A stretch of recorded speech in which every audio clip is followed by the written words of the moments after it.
ఈ ఒక్క రోజులోనే మనకి గోల్డ్ 3.5% అండ్ సిల్వర్ అయితే భారీగా 10% కరెక్ట్ అయింది. ఈ క్రాష్ అనేది ఇలాగే కంటిన్యూ అవుతుందా, లేకపోతే ఇది టెంపరీ ఫాలా, దాని వెనకాల ఉన్న రీజన్స్ గురించి మనం మాట్లాడుకుంటూ ఓవరాల్ స్టాక్ మార్కెట్ అవుట్లుక్ ఎలా ఉంది, ఫారిన్ ఇన్స్టిట్యూషనల్ ఇన్వెస్టర్స్ యొక్క సెల్ ఆఫ్ లాస్ట్ 3 డేస్లో మనకి కొంత నార్మలైజ్ అవుతున్నట్టు కనిపిస్తుంది కదా. సో అది real cool off, they are coming back to the Indian markets or not, ఇలాంటి టాపిక్స్ అన్నీ కవర్ చేసుకుంటూ ప్రస్తుతం నడుస్తున్న Q3 FY26 రిజల్ట్స్ సీజన్లో మనకి ఉన్న out performer results and at the same time disappointing results ఏవైతే మనకి పోస్ట్ చేస్తున్నారో కంపెనీస్, వాటన్నిటి గురించి మాట్లాడుకొని ఈ వీడియోని ఎండ్ చేద్దాం. Hello friends, welcome to గ్రోవెల్ channel. This is your CA Ashok. Let's get into the video. నిన్న జరిగిన US ఫెడరల్ రిజర్వ్ మీటింగ్లో ఇంట్రెస్ట్ రేట్స్ని అన్చేంజ్డ్గా ఉంచడం వల్ల మనకి లాస్ట్ 1 వీక్ నుంచి US dollar against to other currencies కొంత వీక్నెస్ కనిపిస్తూ వచ్చింది కదా. ఇప్పుడు నిన్న US ఫెడరల్ రిజర్వ్స్ అవుట్కమ్ తర్వాత US డాలర్ మళ్ళీ రీబౌండ్ అవడం మొదలుపెట్టింది. ఆ US డాలర్ రీబౌండ్ అవడం వల్లే మళ్ళీ మనకి ఇప్పుడు గోల్డ్ అండ్ సిల్వర్లో ఈరోజు అంత క్రాష్ కనిపించినాయి అని మనకి డిఫరెంట్ ఆర్టికల్స్ అయితే పబ్లిష్ అవుతున్నాయి. సో ఈ క్రాష్ అనేది ఇలాగే కంటిన్యూ అవుతుందా, US డాలర్ రీబౌండ్ అనేది ఇలాగే కంటిన్యూ అవుతుందా అంటే I think the answer is no. ఎందుకంటే ఈ బంగారం వెండి అనేది ప్రతిరోజు వోలటిలిటీ అనేది సర్వసాధారణం. సో ఒకరోజు మూమెంట్ బట్టో 2 రోజుల మూమెంట్స్ బట్టో మన లాంగ్ టర్మ్ అవుట్లుక్ అనేది ఎప్పుడు చేంజ్ అవ్వదు. ఇప్పుడు ఈరోజు యాక్చువల్గా భారీ పతనం ఎలా అయితే ఉందో నిన్న భారీ ర్యాలీ కూడా చూసాం. సో మనం ఫండమెంటల్గా అసలు బంగారం వెండి ధరలు పెరగడానికి అసలు రీజన్ ఏంటనేది మనకు అర్థమైతే ఎప్పుడు మనకి మళ్ళీ ఈ బంగారం వెండి ధరలు అనేది మళ్ళీ స్టెబిలైజ్ అవ్వడం కానీ లేకపోతే కొంత కూల్ ఆఫ్ అయ్యేది కానీ ఉంటుందో అర్థమవుతుంది. లాస్ట్ 1 ఇయర్ నుంచి మీరు నోటీస్ చేస్తే బంగారం వెండి దాదాపు more than double or almost double అయితే అయినవి. సో దాని వెనకాల ఉన్న రీజన్ మెయిన్లీ 2 రీజన్స్. ఒకటి geopolitical uncertainty, there is a war situation in the world, and at the same time మనకి US ప్రెసిడెంట్ డొనాల్డ్ ట్రంప్ వచ్చిన దగ్గర నుంచి పాలసీ అన్సర్టెనిటీ ఉంది. అంటే US as a country external affair policies with the other countries very అన్సర్టైన్గా maintain చేస్తుంది. US tariffs అవ్వచ్చు, లేకపోతే మనకి స్టాన్స్ అనేది చాలా షార్ట్ టర్మ్లో మార్చడం అవ్వచ్చు. ఇలాంటి రీజన్స్ వల్ల ప్రతి కంట్రీ కూడా ఇదివరకు వాళ్ళ దగ్గర ఉన్న రిజర్వ్స్ని మనకి US డాలర్ రిజర్వ్స్ మెయింటైన్ చేయడం అనేది వెరీ నార్మల్ ప్రాక్టీస్. బట్ ఈ అన్సర్టెనిటీ వల్ల ఏమైందంటే the central banks are moving towards the gold reserves from maintaining the dollar reserves. So the fundamental reason behind the gold and silver rally వచ్చేసి మనకి geopolitical uncertainty. So as long as మనకి US side నుంచి especially from the Donald Trump tariffs uncertainty కానీ policy uncertainty కానీ ఇవన్నీ continue అవుతున్న రోజులు I don't think there is a fundamental shift which will drive the crash in the gold and silver prices. Okay, now let's get into the market update. ఈరోజు నిఫ్టీ 50 98 పాయింట్లు correct అయ్యి 25,320 పాయింట్ల దగ్గర close అయింది. Bank Nifty 345 పాయింట్లు correct అయ్యి 59,610 పాయింట్ల దగ్గర క్లోజ్ అయింది. వెరాజ్ mid cap and small cap index ఈరోజు అంత ఫాలో అయితే అవ్వలేదు. In fact small cap index 54 points ప్లస్లో చూపిస్తుంది. ఐ థింక్ లాస్ట్ 3-4 డేస్ నుంచి కొంత మార్కెట్లో మనకి లాస్ట్ 6 మంత్స్లో కనిపిస్తున్న వోల్టిలిటీ తగ్గి కొంత స్టెబిలిటీ వచ్చినట్లు కనిపిస్తుంది. సో దీని వెనకాల ఉన్న మెజారిటీ రీజన్ ఏంటి అంటే మనకి ఫారిన్ ఇన్స్టిట్యూషనల్ ఇన్వెస్టర్ యొక్క సెల్లింగ్ కొంత కూల్ ఆఫ్ అయినట్టు కనిపిస్తుంది.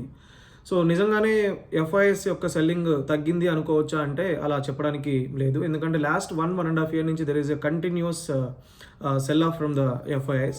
అందుకనే మనకి సర్టైన్ మంత్స్లో there is a drastic crash ఉండడం, మళ్ళీ రీబౌండ్ అవడం, ఇలాంటివన్నీ చూస్తూ ఉన్నాం. యాజ్ ఆఫ్ నౌ FIS యొక్క కూల్ ఆఫ్ అనేది I don't think it is a fundamental shift. Maybe they are waiting for the budget session which is scheduled on 1st of February. So వాళ్ళ activity యొక్క change మాత్రం ఒకవేళ FI again if they are coming back to the India కానీ లేకపోతే వాళ్ళ యొక్క selling activity normalise అవ్వడం కానీ జరిగితే మన మార్కెట్స్లో మళ్ళీ మన stability and at the same time కొంత ర్యాలీ చూసే అవకాశం అయితే ఉంది. So this is the view on the market outlook. Now let's get into the result season. ప్రస్తుతం నడుస్తున్న Q3 FY26 రిజల్ట్ సీజన్ ఓవరాల్గా కొంత డిసప్పాయింటింగ్ రిజల్ట్స్ వస్తున్నాయనే చెప్పాలి. ఆర్ కొన్ని sectors like banking and financial sector or NBFCs కానీ ఇవి యాక్చువల్గా మంచి రిజల్ట్స్ పోస్ట్ చేసినాయి కానీ but when it comes to any other sector actually there is a slow down visible. దాని వెనకాల ఉన్న reason again it goes back to the our country dependency on the US and US policy uncertainty. అది క్లియర్గా మన company రిజల్ట్స్లో అయితే visible అవుతుంది. So when it comes to results coverage in our channel rather than covering all the company results, I would like to highlight the outstanding results and disappointing results posted by the certain companies every day, so that gives a clear cut clarity on the results మనకి ఎలా నడుస్తున్నాయి ప్రస్తుతం and ఏదైనా sector down టర్న్లో ఉందా, ఏదైనా sector upward మూమెంట్లో ఉందా అనేది మనకి క్లియర్గా అర్థమవుతుంది. సో అవుట్స్టాండింగ్ రిజల్ట్స్ సెక్షన్లో ఎంటీఆర్ టెక్నాలజీస్ రిజల్ట్స్ని కవర్ చేద్దాం. వీళ్ళు చాలా ఇంప్రెసివ్ రిజల్ట్స్ పోస్ట్ చేశారు. Revenue from operations quarter on quarter 135.6 crores నుంచి 278 crores-కి ఇంప్రూవ్ అయింది, విచ్ ఈజ్ 105% గ్రోత్ డెలివర్ చేశారు. When it comes to gross profit 69.4 crores నుంచి 128.1 crores-కి ఇంప్రూవ్ అయింది, 84.4% గ్రోత్ డెలివర్ చేశారు క్వార్టర్ ఆన్ క్వార్టర్లో in terms of the gross profit. EBITDA వచ్చేసరికి 17 crores నుంచి 64 crores-కి ఇంప్రూవ్ అయింది, which is an impressive 276.6% growth quarter on quarter. And EBITDA margin కూడా 12.5% నుంచి 23%కి ఇంప్రూవ్ అయింది quarter on quarter. Profit after tax 4 crores నుంచి 34 crores-కి ఇంప్రూవ్ అయింది quarter on quarter, which is 717% growth. And similar trend మనకి ఇయర్ ఆన్ ఇయర్ రిజల్ట్స్లో కూడా కనిపిస్తుంది.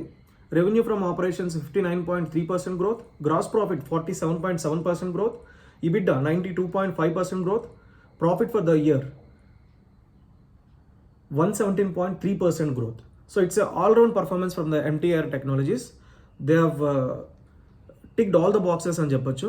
సో ఎంటీఆర్ టెక్నాలజీ రిజల్ట్స్ చాలా ఇంప్రెసివ్గా ఉండడం వల్ల ఈరోజు మార్కెట్లో దీని షేర్ ప్రైస్ ఒకనొక పాయింట్ ఆఫ్ టర్న్ ఇంట్రాడేలో 11% ర్యాలీ అయ్యి ఫైనల్గా 6.6% పాజిటివ్లో క్లోజ్ అయింది. సో వెరీ గుడ్ రిజల్ట్స్ అని చెప్పొచ్చు. And at the same time good turn around quarters. In the previous 3 quarters they have experienced little slowdown, but now it is a really turn around quarter. Funding result సెక్షన్లో మనం Swiggy company గురించి మాట్లాడుకోవాలి.